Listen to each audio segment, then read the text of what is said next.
car fans. Welcome to the Muscle Car Modeler. My name is Ral, and this week I want to feature one of my restorations here. I know it's not really a muscle car per se, sporty car, sport luxury car for Ford. This is a 1960 Thunderbird, and it's one that I picked up, built, and restored.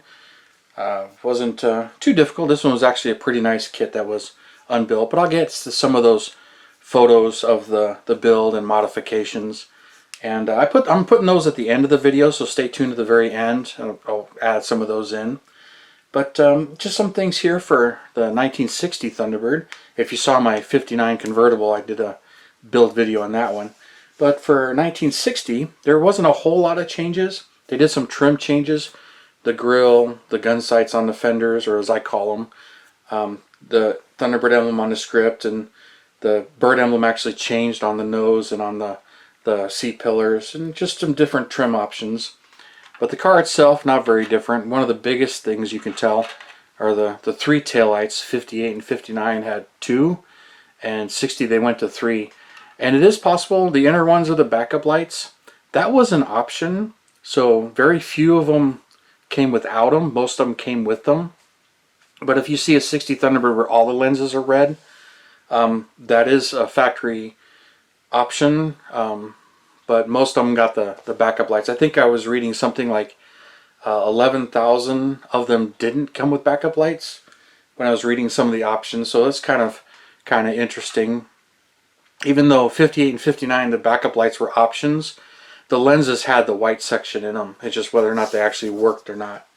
But for 1960, which was one of their big selling years, they sold 92,000, like 92,800 or something units. 11,000 of them were convertibles. And if you notice this one, this is a sunroof. Very rare option for 1960. And it's also pretty much a one-year only option. For 58 and 59, the first of these square birds, as they're called, because of the square roof, they sealed the fate of the four-seat Thunderbirds when it came to sales. 58 sold like 38,000 units. 59 was 60-something thousand units, and they still couldn't build them fast enough. But 1960 did 92,000 units.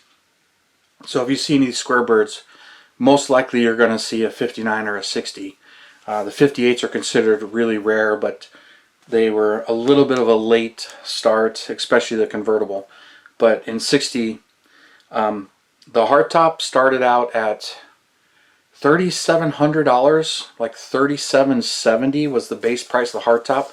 The convertible was $4,222 for the convertible. But this sunroof option was a $212 option. And it's called the Goldie sunroof. It's a manual sunroof. It is not power. It has a crank on the inside of the headliner. But very rare, as only 2,500, I believe the number is 2,530, were produced. So a very rare option, and it ended up being a one-year only option because they did it for the 60 Thunderbird, and then they dropped it for 61. So the sunroof in the Thunderbird model only appeared for 1960, and then it disappeared. The last year for the convertible was 66, and so 67 and 68 were hardtop only, you know, 4-door and 2-door, they made those.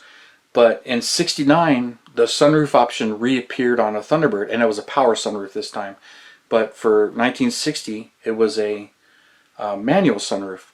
And it's called the Goldie top because the company that did it for Ford was called Goldie, G-O-L-D-E, with an E at the end. I understand it was a German company. But they did all the sunroof conversions, and it, like I said, it wasn't a cheap option. $212 for the sunroof itself. Some other things with the 60 Thunderbird was it did have the 352 engine, and the 430 engine was still available. It was really just those two engines. One small exception, they did have a 352 barrel option, but it was export only. All the 352s were the 300 horsepower 4-barrel for the US, and then the 430 cubic inch engine also, which wasn't a stormer. I talked more about that in the 59. But this is an AMT annual kit. and this is an actual annual kit. I believe it was re-released once, but finding these, for some reason, the hard tops are much harder to find. I've got a couple of them. I restored this one. I got one more to build because I'm going to do one without the sunroof. And I'm toying with the idea on that one. Here's another pretty rare thing that you may or may not know. Ford actually built 2 of these in stainless steel. The last 2 60 Thunderbirds made were stamped in stainless steel. And it was estimated they were $35,000 a piece to make. And because of the nature of stamping the stainless steel, it ruined the dies.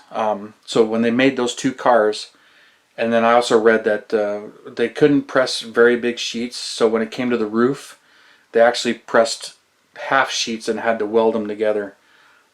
So interesting that Ford did that. And when it came to the stainless steel Fords, there's actually 3 different years they did it. I believe it was 1936. They made 6 cars. 4 of them are still known to exist. 1960, they did 2 hardtop Thunderbirds. Both of those cars still exist. And then in 67, they did 3 Lincolns. I believe convertibles. I don't quite remember. All 3 of those still exist. So Ford made 9 stainless steel cars. All of them, not 9, 11 total. 9 still exist. So it's amazing that those cars still exist. And you can Google and look them up. I'm thinking about the other 60 hardtop that I restore, doing one as stainless. Don't really know how I'm going to do that. I may just foil the whole body. I have no idea. It's just an idea and a project in my mind. But this one, I cut the roof out, opened it up, and then the AMT annual kit, the 59 T-Bird, the hood is molded shut, and there's no engine for that. But for 1960, AMT gave you an engine. So let me see if I can get this open, because it's kind of a pain. There we go. And getting all the parts. So, you know, I only had one that had these hood hinges, so I ended up having to cast those and make extras. But this is the original hood. And then there's the 352 engine in all of its glory as AMT issued it. I didn't do any extra detail. I just picked out and painted the wiring that was molded in and everything that's shown off in there. So I detailed it up, and then the colors are correct. In 1960, the valve covers are yellow, the engine was black, and then the air cleaner was white.